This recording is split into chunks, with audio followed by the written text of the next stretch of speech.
Aujourd'hui, le chef Rabanel nous propose une entrée qui va surprendre les papilles. La liste des ingrédients est éloquente. De la betterave en carpaccio et réduite en jus pour la vinaigrette, de la poutargue pour les saveurs de la mer et une tome pour celle du terroir. Et enfin, un œuf tout simple mais cuit par de la sauce soja. Et oui, nos candidates vont devoir être très attentives aux détails de cette recette. Pour elles inédite, il va falloir prendre beaucoup de notes et extraire de la prose fleurie du chef les éléments essentiels et parfois très techniques qui leur permettront de réussir. On est parti aujourd'hui donc sur une betterave, sur des betteraves en définitive. Elle sera soit zébra, soit jaune. Donc encore plus sucrée que la betterave traditionnelle. Et pourquoi ce choix également? C'est parce que je pense que les enfants, ils en ont marre de manger des cubes de betterave rouge. Oui, je pense. Je ne connaissais pas du tout ces différentes variétés de betteraves. Je connais la rouge, bien sûr, la jaune et la rose, là, striée, j'avais jamais vu. Pour cette betterave, donc, je vous propose donc déjà en premier lieu, nous avons fait donc des jus de betterave. Je vais choisir donc le jus d'une betterave jaune que nous avons centrifugé. Ce jus de betterave, Christophe, j'ai besoin de ton aide. Bien sûr, tout ce que tu veux. Alors, on va le faire réduire. Donc état de glace, c'est une réduction optimale afin de pouvoir donc napper au-dessus tout simplement d'une cueillère. Ce jus de betterave viendra être la base et le support de ma vinaigrette donc de betterave. Pour l'adoucir encore plus, je vais y adjoindre un tout petit peu de miel. D'accord. Donc c'est pour faire une vinaigrette Nous allons faire une petite vinaigrette. avec ce jus-là, d'accord. Voilà, jus de betterave orange, un miel, regardez cette jolie couleur, Oui, absolument magnifique. bellissimo. C'est un miel bio, donc je veux dire, forcément, c'est meilleur que... Hein. Bellissimo. Est-ce qu'il vient d'à côté d'Arles ou pas? Celui-ci, Ça sent il déjà... vient des Oui, ça Cévennes. sent. Regardez l'émulsion donc déjà Ouais. de cette préparation. Vous sentez donc le goût. Alors, moi ce que j'aime, et si Christophe tu veux bien m'aider une fois de plus, je n'aime pas l'ébullition. L'ébullition est la déstructuration pour moi du produit. J'aime juste le frémissement. Voilà. J'aime le produit se métamorphoser petit à petit. Je n'aime pas la violence. C'est plus de la cuisine, c'est de la poésie, là. De la poésie militante. Halte à la violence, vive le bio et les saveurs. Pendant que le jus de betterave au miel frémit pour rendre tous ses arômes, le chef dessine un cercle sur du papier sulfurisé qui délimitera la forme de son carpaccio de betterave. Alors, je vais prendre un petit peu d'huile d'olive que je vais mettre donc, dans un récipient. Cette huile d'olive ne va servir qu'à une seule chose.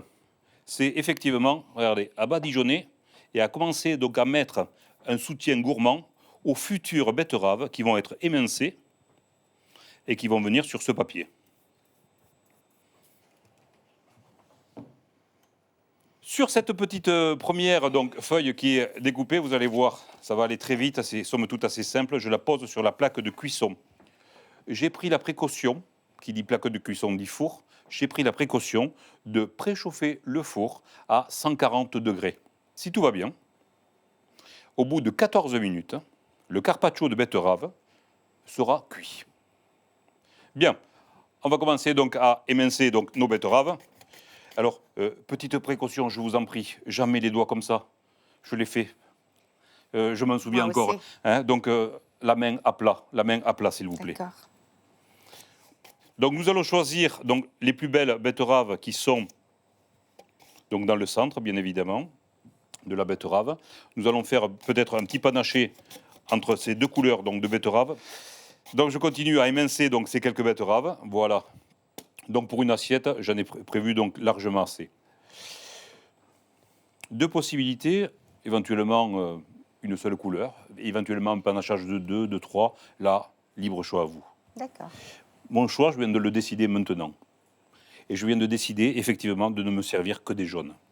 D'accord. Ah, ça, c'est énorme. Parce que là, je te connais un peu, Jean-Luc. Hein. Tu étais venu en disant, tiens, je vais faire un panaché. Puis finalement, tu dis, bah non, je vais le faire en jaune. C'est dommage, ma fille, elle adore le rose. Mais je vous laisserai le faire. Il faut se laisser une part donc, d'inspiration et de décision donc, du dernier moment. Mais le goût, c'est le même ou quand même ça change Le pas? goût est exactement le même. Vous allez voir que nous allons avoir donc, des betteraves qui sont donc, très, très sucrées.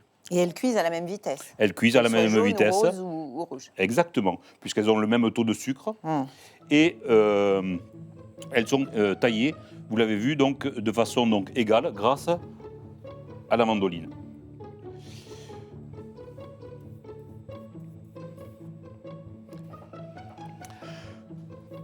Voilà, donc je vous propose tout simplement de faire une jolie rosace, comme ceci. Pas trop compliqué jusque-là. Oui, on peut dire ça. Si, si, on va le dire.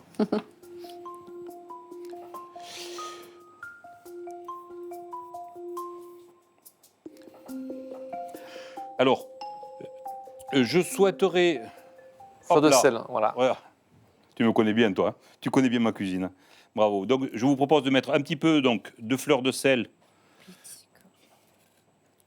Donc, la plupart du temps, une petite caractéristique donc, de ma cuisine, c'est que mon assaisonnement, je n'utilise jamais aucun épice. Par contre, je ne sais pas me séparer du piment d'Espelette.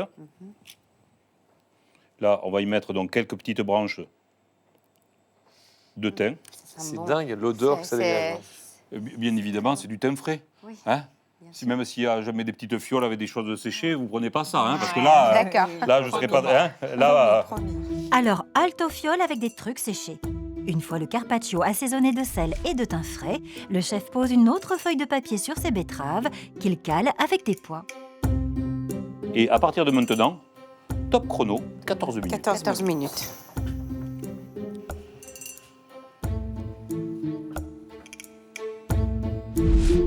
Pour la prochaine étape, le chef a besoin d'un jaune d'œuf. Il en clarifie 2 par sécurité, une précaution nécessaire avant de se lancer dans une cuisson très originale. Un vinaigre de riz. Donc c'est une cuisson définitive donc par l'acide. La cuisson des œufs dans le vinaigre de riz, je me suis dit, oi, oi, oi, déjà je ne maîtrise pas les cuissons plus ou moins, mais comme ça, tu ne sais jamais si c'est bien ou pas. Et en fait, c'est une belle découverte. Ici, nous avons un petit peu de soja naturel pour parfumer légèrement cette préparation.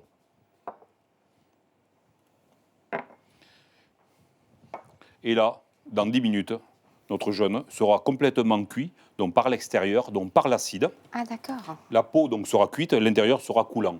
Je ne connaissais pas ce type de cuisson.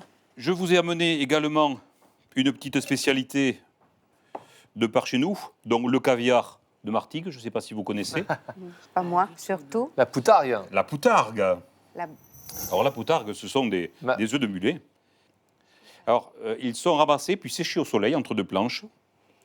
Et ensuite, donc, pour garder donc, tout ce moelleux, ils sont trempés dans un bain de cire pour être conservés. Et donc semi-frais, moelleux, pendant toute l'année. Ce que vous enlevez là, c'est la poche Alors, en fait, la peau. autour. C'est juste, la peau. voilà, c'est juste la première peau que nous Ouais, allons enlever, d'accord, hein, parce que c'est d'accord. pas très agréable en bouche. Voilà. Alors, la particularité donc, de cet ingrédient, c'est qu'il se taille, donc, bien évidemment, très finement. Et je veux qu'on partage quand même ça, parce que ça, c'est quand même de l'émotion à l'état pur. Allez-y. Ah, ça, c'est On peut la... vraiment de bonheur. Merci. J'avais jamais entendu parler de la poutargue.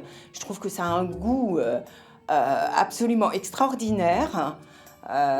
C'est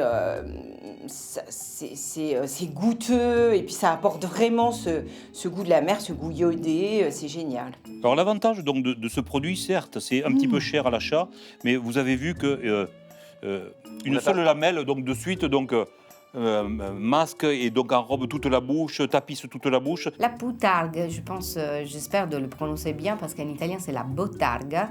Je la connais, on la mange toujours nous avec la pasta, gli spaghetti, mais je l'avais jamais vue entière. Là, une petite tome donc, bio donc, des Cévennes. Donc, je vais enlever donc, un petit peu de croûte au-dessus, qui est tout simplement donc, l'affinage de cette tome. Quel couteau vous utilisez en fait pour... Ben, écoutez, Avec les dents. c'est pas très grave, j'ai pris Le celui couteau qui du me placard. trouvait. Voilà. Il y avait ça dans le tiroir, donc... puisque de toute façon, regardez, ça va somme toute assez vite. Ensuite, à l'aide donc d'un économe, on va tailler donc pour une assiette donc 3 petites lamelles. Pas un instant pour goûter la fameuse tome des Cévennes, car le jus de betterave au miel a suffisamment réduit. Le chef le retire du feu et lui ajoute de l'huile d'olive.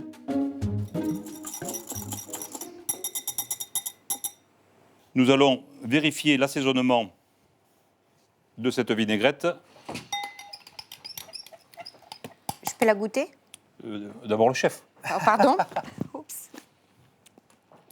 Je ne vais pas vous faire goûter quelque chose qui n'est pas fini. Vous avez raison. On n'y est pas très loin. Toujours pareil, un petit peu donc de piment d'Espelette. Dans la vinaigrette, je ne mets jamais de sel. Par contre, celle-ci, je vais l'aciduler un petit peu avec une pointe de vinaigre balsamique blanc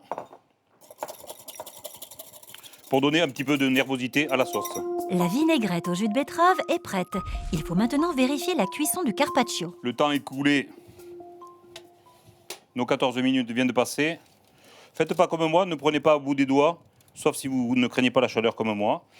Donc, c'est cuit à partir du moment où la pointe du couteau donc s'enfonce. Hein. D'accord. Donc là, nous sommes très bien sur la cuisson.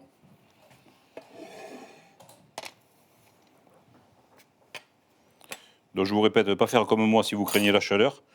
Nous autres cuisiniers, on ne craint pas trop le chaud. Immunisé contre le feu. Voilà.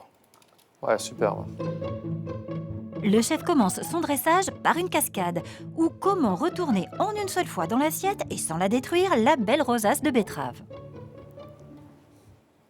Pas de buzz pour ça, les filles.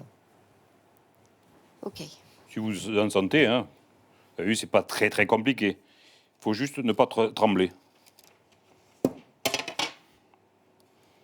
Magnifique. Regardez. Et la rosace, elle est parfaite, comme une magie en fait sous l'assiette. C'est magnifique, c'est super bon. Et je me demande tout de suite, oh là là, est-ce que je vais le refaire? Est-ce que je vais l'appeler? Tout va tomber. Nous avions assaisonné d'un côté. Nous allons faire donc la même chose de l'autre côté, très légèrement. Le but du jeu, c'est de manger donc de la betterave et pas manger donc d'assaisonnement. Hein.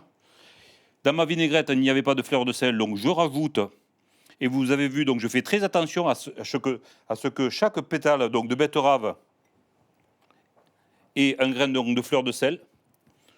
Je vais donner donc de la rondeur maintenant à ce plat avec cette vinaigrette de réduction de jus de betterave,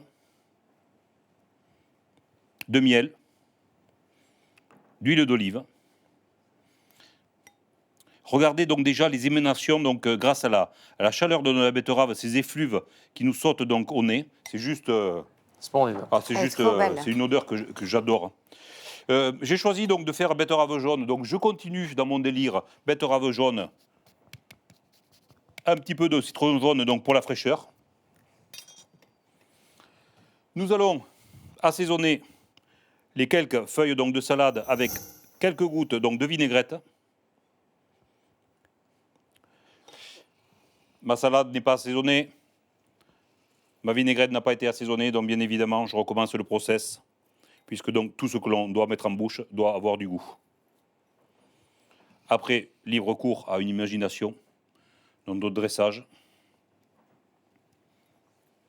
Et c'est là où on peut effectivement accélérer un petit peu le tempo, parce que c'est juste donc du volume que l'on recherche.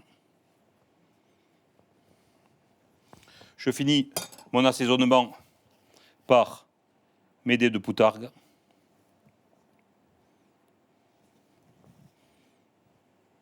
« 4, 5, 6 et 7 pour moi. Je suis un grand gourmand. Là, vous ne risquez absolument rien. L'œuf est parfaitement coagulé. Regardez l'artiste. Regardez ce plat. Très simple, hein, un petit voyage autour de la betterave. C'est Voilà. vraiment Regardez ça. magnifique. J'ai voulu qu'on commence cette semaine par quelque chose de très simple, mais de très goûteux. Toujours la dernière touche, toujours pareil, assaisonnement de partout, s'il vous plaît. Voilà, ça, c'est pour vous. Artiste total. Voilà. Chef, c'est super beau. Bellissimo. Mais il va falloir le faire maintenant. Voilà. Aïe, aïe, aïe. Merci, cher Merci à Jean-Luc, toi. parce que Merci. vraiment, on s'en prend plein les yeux et plein les papilles. Et puis on retrouve surtout cette recette sur france2.fr, cette magnifique recette de Jean-Luc Rabanel. Les filles, bon courage. Je sens que c'est une épreuve dure, mais que voilà, après, je pense que je peux réussir. Hein. C'est vraiment une question de petits détails qu'il ne faut pas oublier. quand le chef nous montre la recette, je vois pas trop la difficulté pour faire ça dans le temps imparti. Voilà, j'ai confiance.